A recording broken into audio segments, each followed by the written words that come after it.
these lights just sort of like blind you to this. So I'm looking for faces to find out who's clapping at me sarcastically, and I can't see any of you. So you have to bear with me. I'm gonna give you a speech today that I thought was important for you to hear. I'll introduce it in a few different ways. First of all, in U.S. history right now, we're about to learn about Gettysburg Address. And this is one of the most famous and most powerful speeches of all time, at least in America. And it's rumored that Lincoln wrote this 272-word speech on the back of an envelope on a train on the way to the memorial. And this is very out of character for Lincoln, which is why some historians doubt that this is the way it happened, that he would scramble to write a speech on the way there. But I was literally editing this speech just minutes ago, and I thought I'd use Honest Abe as an example of somebody who also was scrambling to write a speech and then was able to actually deliver something brilliant. So maybe I'll be able to deliver something somewhat brilliant, hopefully. Or at least give you some idea that you can take away from this. So I'll preface this message by explaining my thought process. What would I speak about? And I tried to determine if I could say anything to my 17-year-old self or my teenage self, what would I want myself to hear? So I'm going to imagine that teenage Mr. Tallman is sitting somewhere amongst you. So this speech is going to go in a couple different directions.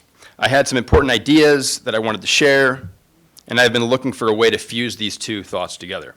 And I'm not sure if I've skillfully achieved that, but let's find out. So there's nothing new or original about these ideas.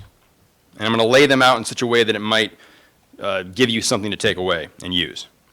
So first I'll use myself as an example. Not of what you should aspire to be, but just to illustrate a simple point here. So early in the year, Mr. Perney sent out a request and said he wanted to see if any faculty would volunteer to speak at chapel this year. And I jumped at the opportunity, so I think I sent an email back pretty much immediately.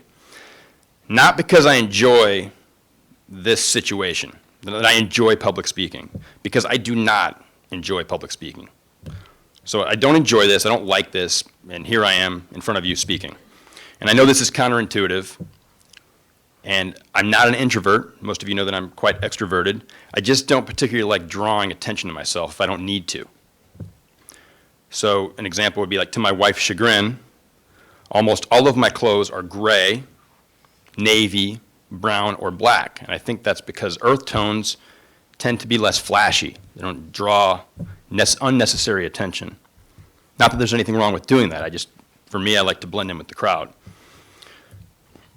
It's also why we have a gray van and a black car. I just don't want to drive around in a car that has color, because for me, it puts me out of my comfort zone. So in classes in high school, in classes in college, you want to sort of sit in the middle back, not all the way back, because then you look maybe disinterested, but sort of halfway back, but sort of in the middle, so you can kind of blend in and go unnoticed. That was my strategy. Blend in with the scenery, and it's not my nature to be having lights shining in my face and having all of you staring at me. So why volunteer to do this? Why would I jump at the opportunity? Well, I think it's important to do things that put you out of your comfort zone, that make you uncomfortable.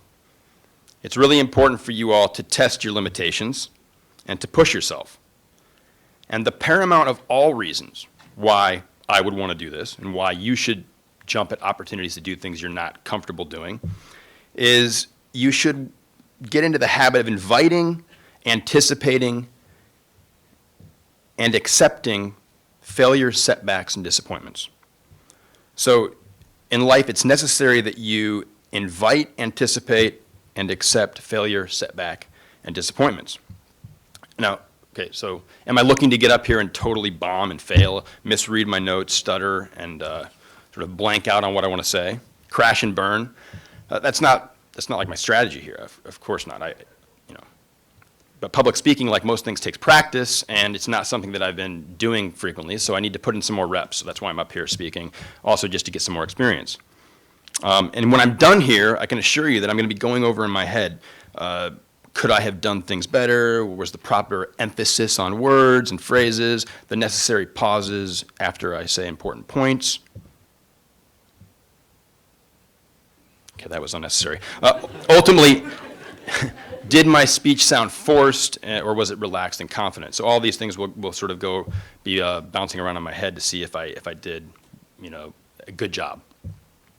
And one will probably point out, well, Mr. Tallman, you kind of speak publicly every day in class, so you do get a little bit of practice. And I admit this does help, but it's a much smaller, more formal audience, and it's sort of not on a stage with the lights and everything else. So most of you don't even know, so that also adds to maybe the pressure. But let me offer you a few examples of how this works, I think. So you've probably heard someone say, or maybe you've said it yourself, I'm not a very good reader. And I would say, okay, so how often do you read? Well, I don't read because I'm not a very good reader. I'm bad at reading. And people that say this, of course, have it backwards. You're not a very good reader because you don't read. That's precisely why you think you're a bad reader. You are failing at the discipline of focus and concentration, because focus and concentration require that you read frequently, and it requires practice. It's a discipline. We could do it another way. Substitute reading with running. Okay? Well, I'm a bad distance runner. Just not good at it. Okay, do you run? Well, no, because after a mile I get tired, so I don't really run because I'm bad at it. Well, this is clearly an absurd way of looking at things, right? I mean, are you a person that defines yourself as a bad reader? So my cousin thought that he was just born to be a bad reader.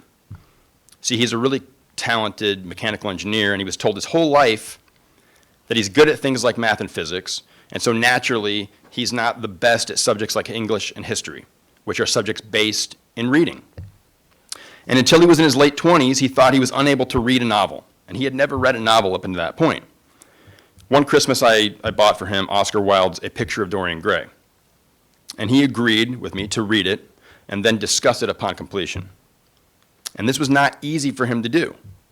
But the satisfaction of finishing this novel and then the depth of conversation that we had when he was done was worth the struggle.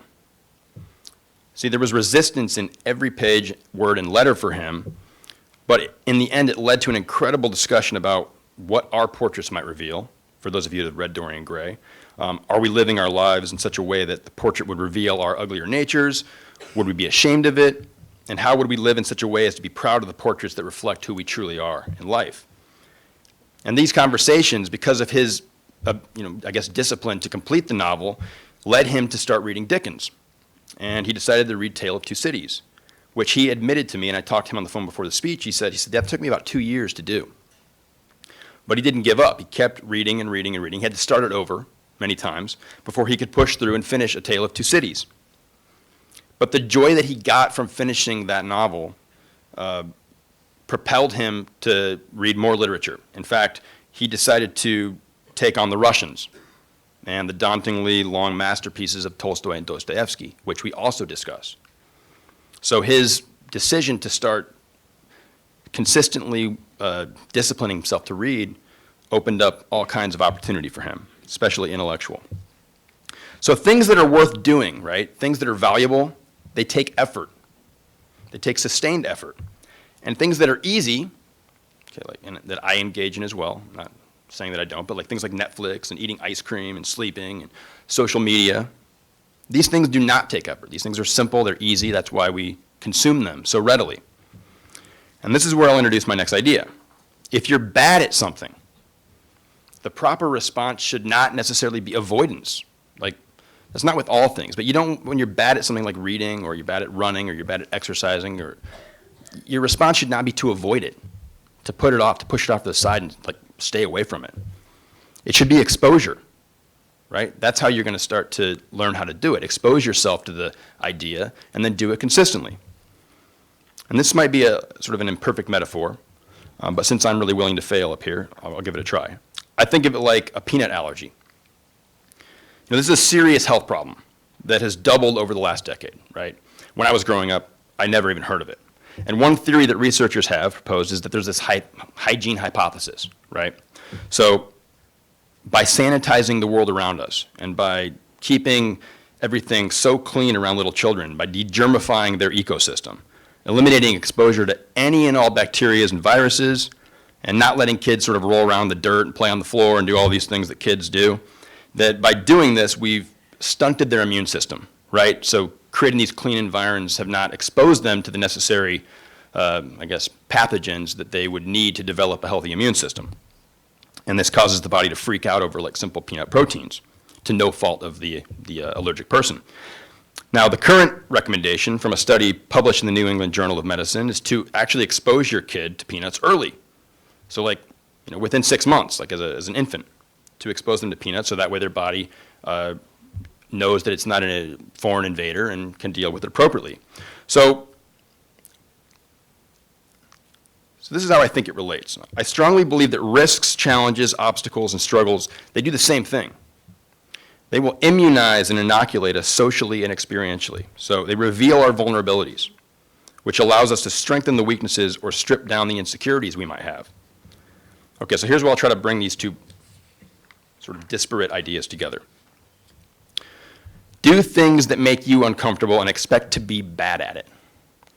Constant exposure will lead to confidence and eventually expertise. Possibly expertise, not always, right? Not only that, be very skeptical of people who try to protect you from every difficult or painful experience in this world, or constantly try to tell you that it's not your fault, or there's nothing you can do about it. From my experience, in not all cases, but in most cases, it probably is your fault, right? And if it's not your fault, you can still win in the end. You can still overcome it. You have the power as an individual to rise above your circumstances. So sure, maybe the deck is stacked against you, and for many people in this world, the outlook is bleak. It's not good. But I think the worst possible strategy in those situations is to wallow in your misfortune, right? The system is rigged, man. Why should I try? Okay, good. Let's say the system's rigged. Yeah, the system is rigged. And you can use that idea as fuel for your fire. Let that be the driving force that propels you forward to overcome it. The satisfaction that you will experience when you overcome the odds will be all the more sublime. And that's the winning formula in most cases. That should be your response. That's all that you really can do as an individual. So don't get caught up in dwelling on the obstacles or the difficulties. Use those obstacles and use those difficulties to inspire you, right? To give you that necessary fuel for your fire. There are actually 3 incredibly important people that I have read, because I actually like reading, but it is difficult to do if I don't practice the discipline. And 3 intellectual mentors of mine that I think I mentioned one of them in my first speech in 2012 when I first arrived here. The first person that I highly respect and highly regard is Alexander Solzhenitsyn. And he learned this mindset in Stalin's dehumanizing Soviet gulags. Okay, so the deck can't be more stacked against you than being in a gulag. Viktor Frankl learned this in Hitler's death camps. Again, the deck can't be more stacked against you. What would you do? How would you respond? How would you overcome? And Martin Luther King Jr. learned this in a racist prison in Birmingham, Alabama, which I think most of you just learned about on Monday. Now, I can pretty much promise you that you will be confronted by those who will want you to be protected from any and all discomfort in any kind of arena. And most of them have nothing but genuine and pure motive. But to live this way, to habitually avoid stripping down your ego, and to not confront your deepest fears, right, because it hurts or because it's uncomfortable, it is to allow those very fears to control you and to determine who you will be, right? So another bad example is that, I'm afraid of heights. Phobias is a good example. I'm afraid of heights. People that know me, I'm almost like paralysis, fetal position on the floor, shaking, afraid of heights.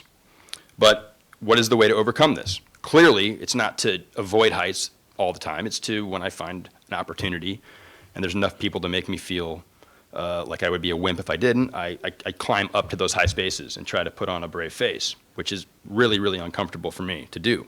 And that's one small example. You can apply that to different areas of your own life. So, for example, if you're terrified, seniors that have to speak still, so maybe give you a little inspiration, but so if you're terrified of this endeavor, this public speaking, which I'm not terrified, I just don't like it, you should probably jump at opportunities to speak to large groups of people. And if you do get like anxious in social situations, maybe you have a little bit of anxiety, then go introduce yourself to somebody. Do like one person a day, right? Put yourself out of that comfort zone and just try a little more each time. Right? That's not always the answer, but it can help. So here's another clunky metaphor. How do you get rid of vampires in your life, right? There's one simple way to get rid of vampires, all those fears and horrible things. What is that? Stab them with a stake. Well, that's one way. We'll leave the violence out of it. We'll just allow sunlight, right? That's one of the ways that I think someone said sunlight first, right? Stab them with a stake. Because we're watching too many movies. Right, but sunlight will sort of show you the vampire exists and then burn it up and get it out of your life. You have to be able to see the vampire and know that it's there before you can actually deal with it. And this, I think, applies to all kinds of things in life, which is why you want to try difficult things and why you want to put yourself in difficult situations. You want to be able to expose your weaknesses, put sunlight on those things. Fears, weaknesses, obstacles, actually acknowledge that those things exist so you can expose them and then eradicate them from your life or overcome them. Find the way to get around them, right? I think that in Twilight, vampires sparkle, which is a new thing, so don't buy into that line. They become more handsome. Yeah. So this is a fairly easy litmus test. And I think one of the most common traits among successful entrepreneurs is their ability, and you've heard this before, to fail and get up and to fail and get up and to fail and to fail and to fail. And they put themselves in positions to fail. They almost revel at the opportunity to fail because it teaches them their shortcomings, right? Another bad example, but you can maybe take something from this. Asking my wife for her number put me out of my comfort zone, right? She had the power in that moment to crush my ego, like destroy it, right? To kill a part of it. But what's the alternative? What if I had been too scared to ask? What if I let those fears overcome me? Different life, totally different life. See, fear of failure, fear of rejection can alter your very existence. It can alter your very path. Don't let it alter your path. So this is my plea to you all. I wish I could tell my high school self this. I would have loved to have heard this message. Engage in things as much as possible that put you out of your comfort zone. Total failure is full of valuable learning experience. And you can do things that you've never dreamed of possible if you are willing to accept defeat and rejection as part of the learning curve, part of the process.